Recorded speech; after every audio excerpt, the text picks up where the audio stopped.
नाज़रीन अस्सलाम वालेकुम। आप देख रहे हैं प्रोग्राम पर्सपेक्टिव नुक्ता नज़र उवैस इकबाल के साथ जियो टीवी पे। नाज़रीन 2022 का नया साल तो शुरू हो गया, लेकिन हमारी मुश्किलात हमें कम होती नज़र नहीं आ रही। एक जानिब हमें कोविड-19 की चैलेंजेस का कंटिन्यूअस सामना है और दूसरी जानिब ये बढ़ती हुई महंगाई किसी तौर पर काबू आते नज़र नहीं आ रही। और यही आज का हमारा पर्पस है इस शो में कि इस हवाले से बात की जाए। दुनिया में हर जगह महंगाई का सामना लोगों को है, लेकिन कनाडा में और ख़ास तौर पे ओंटारियो जिस सूबे में हम रहते हैं, यहाँ की क्या सूरत हाल है। चाहे हाउसिंग मार्केट को देखा जाए या गैस स्टेशन पे जो प्राइसेस चल रही हैं, $1.5 का लीटर आपके सामने है, ग्रोसरी के बिल्स हैं या मिनिमम वेज, चारों हवालों से देखा जाए तो हमें बेशबहा मुश्किलों का सामना है। आज इस हवाले से बात करने के लिए हमने अपने स्टूडियो में दावत दी है जनाब दीपक आनंद साहब को। दीपक साहब, welcome to the show. Member of provincial parliament from the riding of Mississauga Malton. बहुत बहुत शुक्रिया अवैस भाई। फर्स्ट ऑफ ऑल अस्सलाम वालेकुम and thank you so much for inviting me to the show. And आपने जो बात कही, बहुत मुश्किल सा आपने प्रश्न पूछा, क्वेश्चन पूछा, and I absolutely agree with you. I mean affordability is a bigger issue. जी, ये एक हमारे लिए चैलेंज है। और दीपक साहब के साथ साथ हमारे साथ आज मौजूद होंगे प्रीमियर ऑफ ओंटारियो जनाब ऑनरेबल डग फोर्ड साहब, जिनसे हमने जब पिछला साल ख़त्म हो रहा था, उनके साथ जो हमने इस हवाले से बात की। आइए सबसे पहले आपको सुनवाते हैं कि डग फोर्ड साहब ने हमारे इन सवालात के जवाबात में क्या कहा, और उसके बाद फिर दीपक साहब से जानेंगे कि जो उन्होंने कहा है उस हवाले से गवर्नमेंट के जो एक्शंस हैं वो किस तरह से इन चैलेंजेस का जो है वो सामना कर पा रहे हैं और मेरी और आपकी मुश्किलों में किस तरह से आसानियां पैदा हो सकेंगी। आइए आपको सुनवाते हैं डग फोर्ड साहब से हमारी गुफ्तगू। Honorable Premier of Ontario, you heard me saying this, and that's what grassroots level people are worried about. What can you tell people? What is the plan of your government to address these key burning issues? Well, I predicted this for the last 3 years with this carbon tax. It's the worst tax you put on the backs of families and hardworking people in this province. Went as far as going to the highest court in the land. We ended up losing by a vote. I respect that. But now we see the ramifications of what's taking place. Gas prices are going up drastically. That affects everything from the delivery of goods and services to the stores, everything from poultry to meats to bread. Everything's going up. And it's direct cause is because the gas prices are going up. Mm-hmm. And then it costs the individuals, hardworking families, more to go from point A to point B, to drive to their jobs, to drop their kids off at school. And I've taken a different approach. We need to eliminate our reliance on other countries similar to the PPE. We can be self-sufficient here in Canada. So we put a program together for the auto sector, and we will be the largest manufacturer of electric vehicles in North America.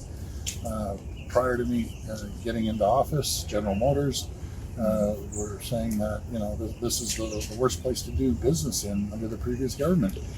Now we came here, they did the fastest build in Oshawa in the history of their company. So they're going strong there. General Motors and their Woodstock Ingersoll facility is going strong.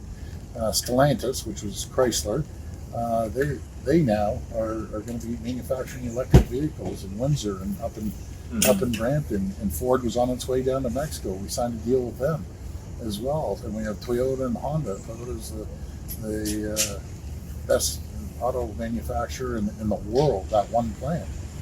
And so we're going to eliminate emissions through electric vehicles. But again, we have to make sure that we take care of the hard-working people. There was an option when I took office. The media said, well, you got to raise taxes so you have the highest debt. And that's the worst thing you could do ever, is raise taxes, because you're taking money out of people's pockets, taking money out of businesses' pockets, and giving it to government. Government is the worst place you can give your money to. I take a different approach. I believe the people of Ontario can spend it a lot wiser. They'll go out and they have extra income. They'll buy a refrigerator. They'll do a renovation. They'll go for dinner.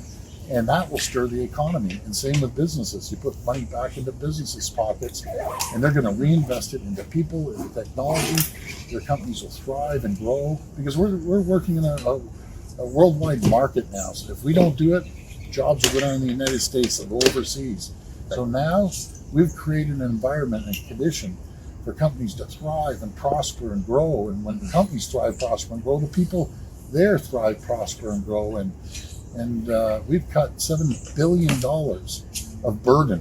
You know what I mean? Burden, everything from reducing taxes of 8.75% on small businesses, making sure we cut red tape and regulations by $400 million. Workman's comp is $2.2 billion we reduced it. So now we're competitive. Companies are flocking in by the day.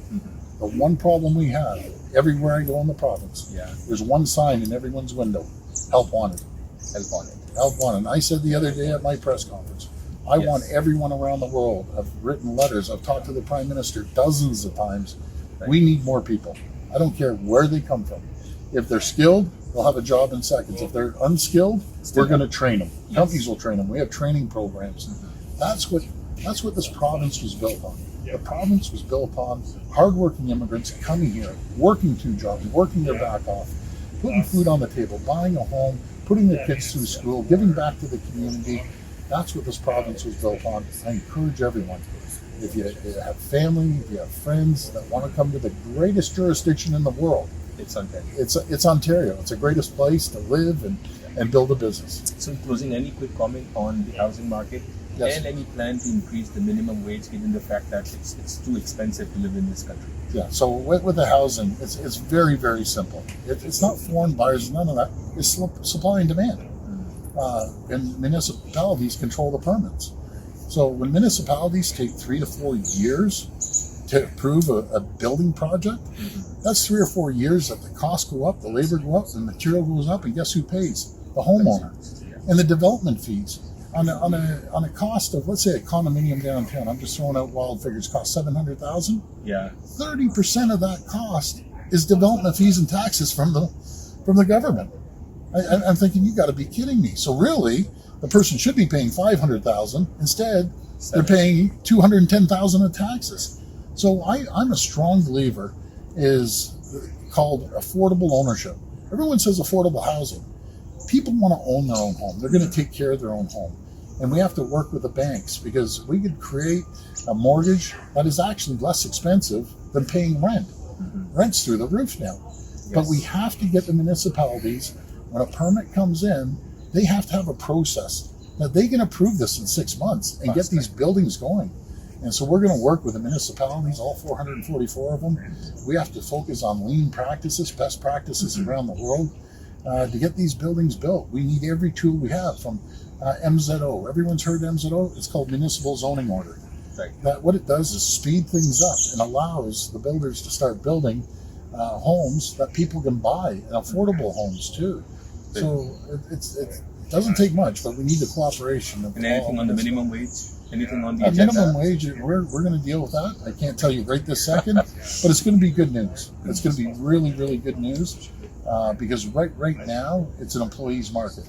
I always say the market dictates, and if you want an employee, you're paying a lot more than minimum wage right now. Correct. And that's what I love, when the market dictates. Right. And it's going to be exciting. But I've always had, our families always believed in, we take care of the little guy, or little gal, little guy, and we'll always do that. We'll make sure we take care of the frontline, hardworking people, put more money in their pockets instead of the government's pockets. Thank you so much, Premier, for talking to us. Thank you. Thank you so much. Take care. नाज़रीन, आपने देखा जो हमारी गुफ्तगू हुई Doug Ford साहब के साथ, प्रीमियर ऑफ ओंटारियो, वज़ीर आला इस सूबे के। आपने सुना कि उन्होंने इन चारों हवालों से अपनी राय दी, लेकिन हम चाहेंगे कि इसको हम थोड़ा सा डबल क्लिक करें, और यही वजह है कि दीपक आनंद साहब को हमने आज स्टूडियो में दावत दी है। दीपक साहब, आपने देखा फोर्ड साहब ने अपने ख़यालात का इजहार किया, जो हमने 4 सवालात उनके आगे रखे। मैं चाहूँगा कि पहले तो उस पर भी हम बात करते हैं, लेकिन जो नया साल शुरू हुआ है उसकी आपको मुबारकबाद भी देंगे, और अगले चंद महीनों के बाद आपके 4 साल का टेन्योर भी ख़त्म होने वाला है, और ज़ाहिर है आप इलेक्शन बोर्ड में भी जाने वाले हैं, और ये सबसे ज़्यादा टॉप ऑफ माइंड है ये बात, बढ़ती हुई महंगाई। छोटी सी एग्जाम्पल देता हूँ, मैं पाकिस्तान गया कुछ महीनों पहले, पाकिस्तान से वापस आया तो मैं अपनी वाइफ के साथ ग्रोसरी के लिए गया कॉस्को, और वहाँ पे जब हमने तेल का 20 लीटर का डब्बा उठाया और जब बाहर गाड़ी पे निकले तो देखा रसीद पे $45 लिखा हुआ था किसी एक आइटम का। हम परेशान हो गए कि $45 किस चीज़ के। मैं वापस गया स्टोर के अंदर उस आइल में देखने के लिए इस पे क्या लिखा हुआ है, और $45 लिखा था। ये वो ऑयल है जो हम $17 में ख़रीदा करते थे। आखिर ऐसा क्या हो गया है कि लोगों की मुश्किल कैसे पूरी होगी? मुख्तसरन आप कुछ कहना चाहें? मैं ब्रेक पे जाऊंगा, फिर तफसील से हम बात करेंगे। जी डेफिनेटली ओवैस, आपने बात की एक ऑयल की, तो I wish we could have looked at on a broader scale.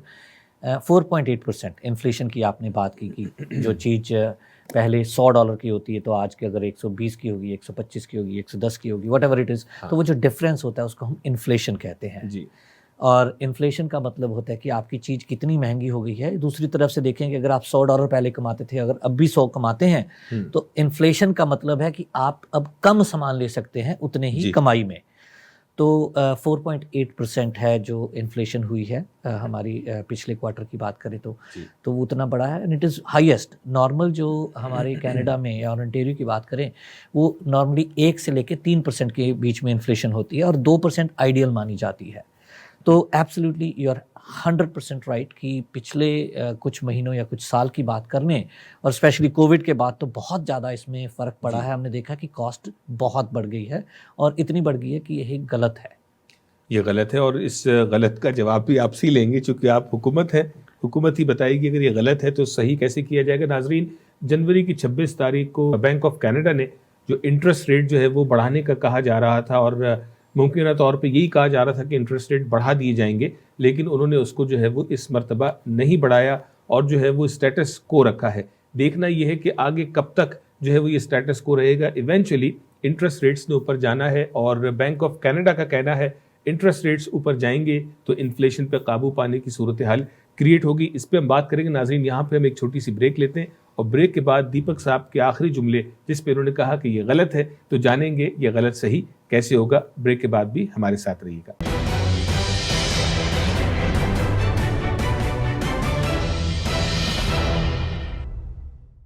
हमारा रवैया और तर्ज अमल दोनों जन्म लेते हैं हमारे एहसासात और जज्बात से, जो वजूद पाते हैं हमारी सोच और नुक्ता नज़र से। मुस्बत सोच रखना और हर मामले में नुक्ता फहम होना बनता है बाइस इंसानों और माशरों के दरमियान अच्छे बाहमी ताल्लुकात का और बर्दाश्त का। तो आए शामिल हो जाएं मुस्बत सोच के इस सफ़र में।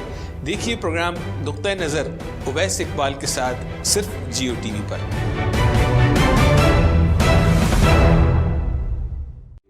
Are you purchasing a new home, looking to get a new mortgage, or renewing your existing mortgage? Kamran Qureshi is here to guide you through the mortgage approval process to get you the lowest available rates in the market. Kamran specializes in residential mortgages for primary or investment properties, refinancing for debt consolidation, serving the community for 17 years. For best mortgage rates and trusted advice, call Kamran Qureshi today at 647-280-6663.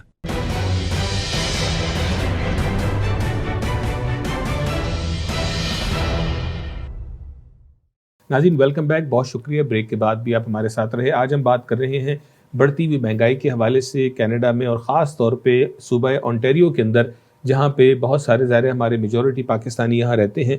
और हमारे साथ मौजूद हैं दीपक आनंद साहब, जो कि member of provincial parliament from Mississauga Malton grading से। दीपक साहब, हमने डग फोर्ड साहब का भी मैसेज सुनाया, आपने थोड़ी सी बात भी की। अब थोड़ा स्टेजेस में चलते हैं। सबसे पहले बात करते हैं हाउसिंग मार्केट की।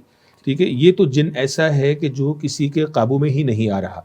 फोर्ड साहब ने कहा कि ये डिमांड एंड सप्लाई का कंसर्न है, या जो है वो ज़रूरत से ज़्यादा डेवलपमेंट फीस जो है वो म्यूनिसिपैलिटीज़ चार्ज कर रही हैं।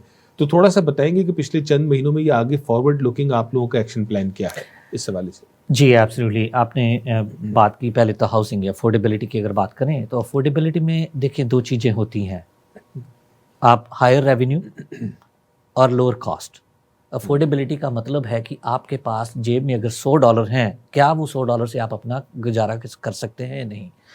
अगर आप $100 में गुजारा नहीं कर सकते हैं, हो सकता है आप 120 में गुजारा कर सकते हैं, तो it means by increasing the revenue, अगर हम अपना इनकम $20 बढ़ा लेते हैं तो वी आर अफोर्डेबल। और अगर हमारी $100 की इनकम है और $120 का खर्चा है, हम किसी तरीके से खर्चे को $20 कम कर देते हैं, means by reducing the cost we can come to a stage कि हमारा $100 का खर्चा है और $100 का रेवेन्यू है। So that is also affordability. So affordability is a broader term जो आपने बात कही है. तो how we can do is we can either reduce the cost or increase the revenue. But आपने क्वेश्चन पूछा था about the housing. So पहले housing पे चलते हैं. So देखिए housing में जैसे प्रीमियर ने कहा कि one of the challenges supply and demand. आज के दिन अगर हम बात करें तो 1.2 million more houses are required आज के दिन. आज 1.2 मिलियन 1.2 मिलियन. ठीक है. तो होता क्या है कि प्रेशर ये पड़ जाता है कि जब आपके पास मार्केट में बायर हैं पर लिस्टिंग नहीं है, सेलर नहीं है, घर नहीं है, तो what is going to happen? आप इमोशनल बाइंग करते हैं जी. आपकी जेब कहती है कि आप सिर्फ इस घर को मान लीजिए आप आज कल बाहर देखें तो लिखा होता है सोल्ड ओवर लिस्टिंग प्राइस. वो बड़े जी फखर के साथ लिखते हैं, पर सच्चाई देखा जाए तो वो फखर की बात नहीं है, वो तो दुख की बात है. जी हाँ. कि आपने क्या पहले बजट प्रॉपर नहीं किया था, आपको नहीं पता था कि ये कितने में बिकना चाहिए, और अगर अब इतना बिका है तो इसका मतलब इमोशनल बाइंग हुई है. सो कहीं ना कहीं वो कॉस्टिंग जो है, आप इमोशनल बाइंग तो कर लेते हैं पर उसका इफेक्ट भी तो आप पे ही पड़ता है. सो this is one. Supply and demand में 1.2 million houses are more required. So government is working extremely hard. We actually had a housing summit 3 दिन पहले, और उस हाउसिंग समिट में this was exactly point of concern, how we can reduce number of days to development. आप supply कैसे बढ़ा सकते हैं? राइट. आप सप्लाई बढ़ा सकते हैं ज़्यादा कंस्ट्रक्ट करके. ज़्यादा कैसे कंस्ट्रक्ट कर सकते हैं? बाय मेकिंग श्योर कि जो पेपर वर्क होना है उसको जल्दी करिए, जोनिंग को करना है चेंज, उसको जल्दी करिए. सो सप्लाई इज बीइंग इंक्रीज्ड. तो जिस तरह फोर्ड साहब ने कहा था कि 444 म्यूनिसिपैलिटीज हैं, 444, they are taking their time and they are not approving those permits in a timely manner. तो आपने कहा ये जो समिट हुआ है, so now government will have more से और मोर कंट्रोल और more directives. So one of the things which government is doing, we are investing money.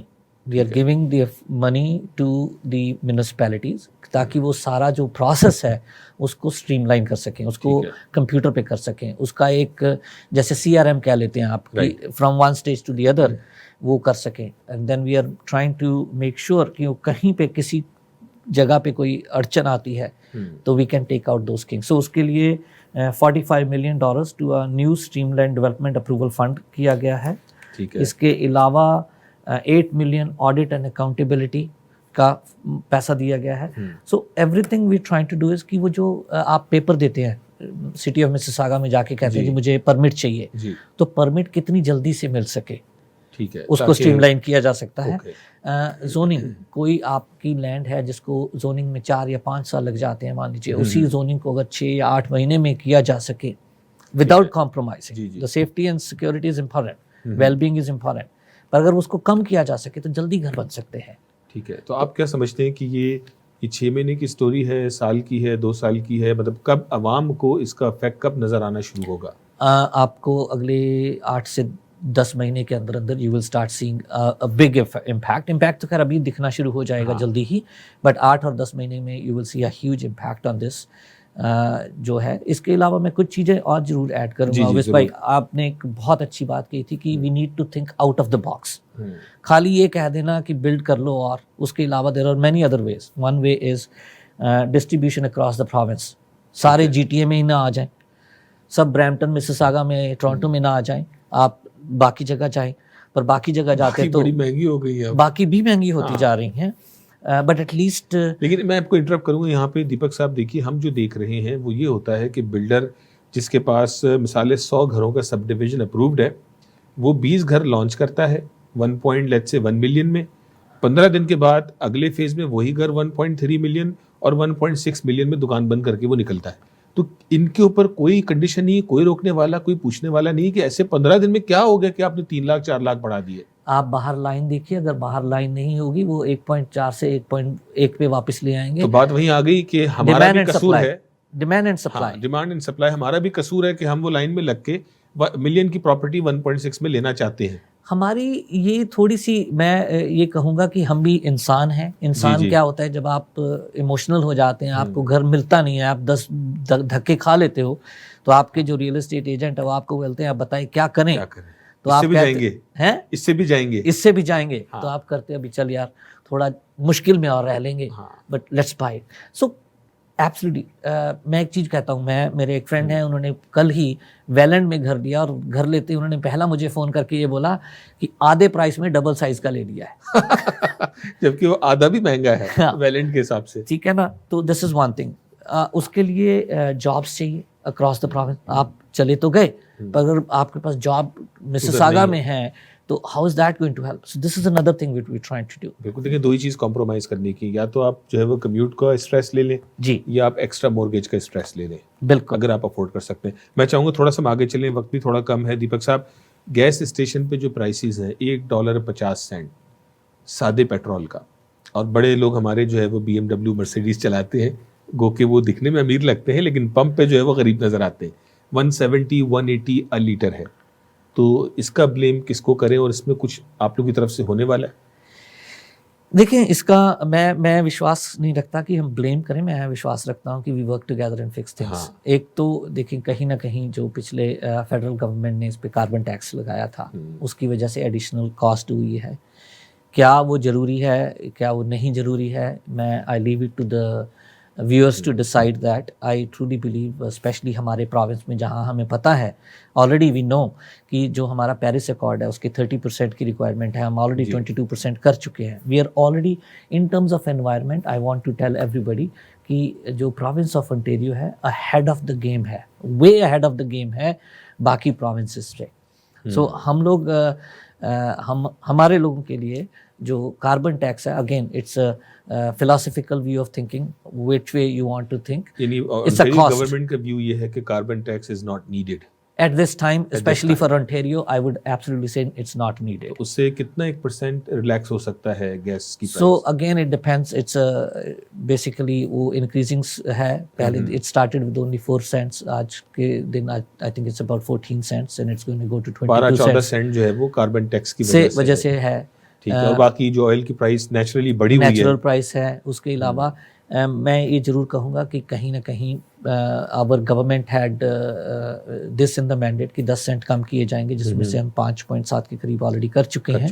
So hopefully that's another way of looking at it. We might come back with platform में और budget में looking at that as one option. But I think what is most important in my opinion कि देखें, 85% of our life is not controlled by us, 15% is only controlled by us. So we should look at a broader view कि हमें 15% जो हमारी control की होती है life, उसको, जो ऑयल प्राइसेस है हम उसको कंट्रोल नहीं कर सकते, वो तो ग्लोबल ऑयल प्राइसिंग है। पर जो हम कंट्रोल कर सकते हैं, इन्वेस्टमेंट्स कर सकते हैं, उनके ऊपर हमें ध्यान देना चाहिए, and that is way to make reduce. तो आप जो बात कर रहे हैं वो ये कि look for the options to increase your income. सारे खर्चे तो वक्त के साथ साथ बढ़ते चले जाएंगे, कुछ हुकूमत के कंट्रोल में, कुछ हमारे कंट्रोल में।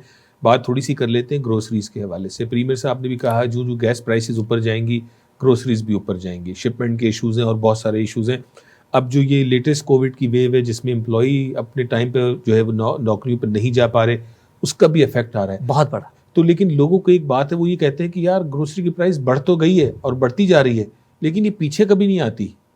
तो आप क्या देख रहे हैं अगले 6 महीने 12 महीने, ये स्टोरी कहाँ जाके रुकेगी और हम किस तरह से इसको काबू करें? देखिए, ग्रोसरी के जो प्राइसेस की आपने बात की है, उसमें एक we actually had a caucus meeting couple days back and this was one of the big agenda item on the list. उसमें बेसिक इशू ये भी आ रहा है, जो वर्कफोर्स नहीं है। आप कभी भी कहीं पे भी जाएं, it's very difficult situation in terms of the rest of the province. मैं हमेशा हंस के बोलता होता हूँ कि भाई मिसिसागा मॉल्टन आ जाओ, हमारे पास बहुत सारे लोग हैं। बट अगर if you criss cross the province, you will see everywhere you go, आप कहीं पे भी चले जाइए, आपको एक बोर्ड बिल्कुल बाहर दिखाई देगा, हेल्प वांटेड। सो दैट जो हेल्प वांटेड है, जो हमारी वो एक बहुत बड़ी इशू बनी हुई है लेबर को लेके। और लेबर को जो है उसको सॉल्व करने के लिए we have a skill development fund. उसके अलावा हम लोगों ने $1.2 बिलियन इन्वेस्ट किया है, whether it is a second career, whether it's micro credential, वो किया है। इसके अलावा हम रिक्वेस्ट कर रहे हैं बार बार फेडरल गवर्नमेंट को। आज के दिन आपको पता है OIMP प्रोग्राम, जो कि नॉमिनी प्रोग्राम होता है इमिग्रेशन का, उसमें 9,000 लोगों को हम लोग बुला सकते हैं। ठीक है। Government of Canada is struggling to bring immigrants right now. वो 4 लाख का उनका कोटा है, that's what they want to do, and they are working very hard but they are struggling very hard. हम उनसे रिक्वेस्ट करते हैं कि आप हमारे 9,000 को 18,000 कर दीजिए. The reason and the benefit would be जो हम बुलाते हैं लोगों को वो स्पेसिफिक जॉब रिलेटेड होते हैं जहां हमें पता होता है गैप होती है. जबकि जो फेडरल गवर्नमेंट बुलाती है वो एज को लेके होती है. So not necessarily the people who come, they are young, they are they can work for a longer period of time but may not have that skill set जिसकी आज हमें ज़रूरत है. So this is another way we can do. What we can do is कि अगर हमारे पास ज़्यादा लोग होंगे जो उस जॉब्स को फुलफिल कर सकेंगे, वो ज़्यादा टैक्स पे कर सकेंगे और उससे प्रॉस्पेरिटी भी ज़्यादा आएगी. So again, going back to what I said, increase the revenue. Right. It will help us to increase the tax revenue. It will help us to increase the revenue of the overall because market में ज़्यादा लोग आएंगे, ज़्यादा लोग खर्चा करेंगे, ज़्यादा economy को बढ़ाएंगे. बहुत बहुत शुक्रिया दीपक साहब, आपने अपना वक्त दिया. वक्त हमारे पास भी कम होता है लेकिन कोशिश ये थी कि जिस हद तक भी जो है वो गवर्नमेंट का पर्सपेक्टिव अपने लोगों तक हम पहुँचाएँ और बहुत सारे लोगों के टॉप ऑफ माइंड सवालात अभी रह गए होंगे और आपकी बात से कुछ ने इत्तेफाक किया होगा और कुछ ने जो है वो इख्तिलाफ भी किया होगा और ये सिलसिला जारी रहेगा. लेकिन हम कोशिश करेंगे कि इस टॉपिक को फर्दर किसी और वक्त जो है वो हाउसिंग समिट जो आपने कहा उस हवाले से थोड़ा सा हम ज़्यादा इसके ऊपर बात करें. तो बहुत शुक्रिया. 30 सेकंड में क्विकली ये जरूर ऐड करूंगा कि जो गवर्नमेंट चीज़ें कर रही है टू मेक श्योर कि ये प्रॉब्लम्स आगे सॉल्व हो, उसमें ब्रॉडबैंड इंटरनेट हर जगह लगाया जा रहा है, नेचुरल गैस हर जगह लगाई जा रही है. उसका ये बेनिफिट होगा कि कुछ दूर इलाके हैं जहाँ पे आज के दिन लोग नहीं जाके रह सकते हैं, घर नहीं बना सकते हैं, वहाँ घर बना सकते हैं. सो अगेन सप्लाई ज़्यादा हो जाएगी उससे. जॉब्स की बात की, कल्चरल इंटीग्रेशन की बात की, तो cultural integration is very important. आप लोग चले जाते हैं वहाँ पे, अगर वहाँ जाके कोई आपको अच्छा नहीं लगता है तो you don't want to stay, you want to come back. So what's the point of building when it is going to be empty. So that's another thing which is going to be done. Infrastructure, transportation, जो Subway बनाए जा रहे हैं, highway 413 बनाया जा रहा है, तो इसलिए बनाया जा रहा है ताकि एक्सेस हो लोगों के पास, so that कि they can reach to the destination faster. Yes. And they can have an affordable life. So these are few of the things which are being done. बहुत शुक्रिया. So people can reach the destination faster और यही मेरा और आपका purpose और मकसद है. हम ख्वाब लेके कनाडा, अमेरिका, इन मुल्कों का हम रुख करते हैं ताकि हम अपनी डेस्टिनेशन पे फास्ट पहुंच सकें, लेकिन हमें सेफली भी पहुंचना होगा. दीपक साहब ने जो बात कही वो ये थी कि खर्चे तो बढ़ते ही चले जाएंगे. हम 10 साल पीछे देखें, 20 साल पीछे देखें, अपने बाप का, अपने दादा का ज़माना देखें, हमेशा से जो है वो खर्चे बढ़ते ही चले आ रहे हैं. इम्पॉर्टेंट बात ये है कि खर्चों के बढ़ने के साथ साथ हमें इस चीज़ को भी देखना होगा कि हम ऐसे कौन से काम करें, अपनी स्किल्स को अपग्रेड करें, किसी बिजनेस में एंटर हों या अपनी इनकम को किस तरह से हम बढ़ा सकें ताकि ये बढ़ती हुई महंगाई का मुकाबला करने के लिए हम खुद भी मैदान में सामने आए. कुछ काम हुकूमत के करने के हैं. हुकूमत का पर्सपेक्टिव आपने सुन लिया, प्रीमियर ऑफ ओंटारियो का पर्सपेक्टिव आपने सुना. सही है, गलत है, किस डायरेक्शन में, फैसला आपके ऊपर छोड़ते हैं. नाज़रीन, अपना ख्याल रखिएगा. अगले हफ्ते आपसे फिर मुलाकात होगी. अस्सलामु अलैकुम.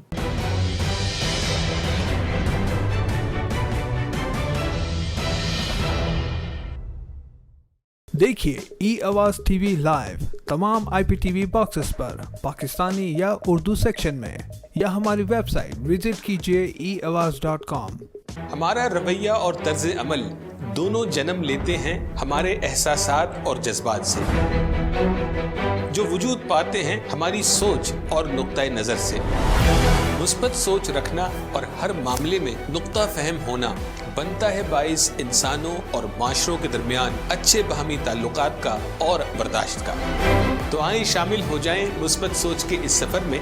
देखिए प्रोग्राम नुक्ता नज़र उवैस इकबाल के साथ सिर्फ जियो TV पर.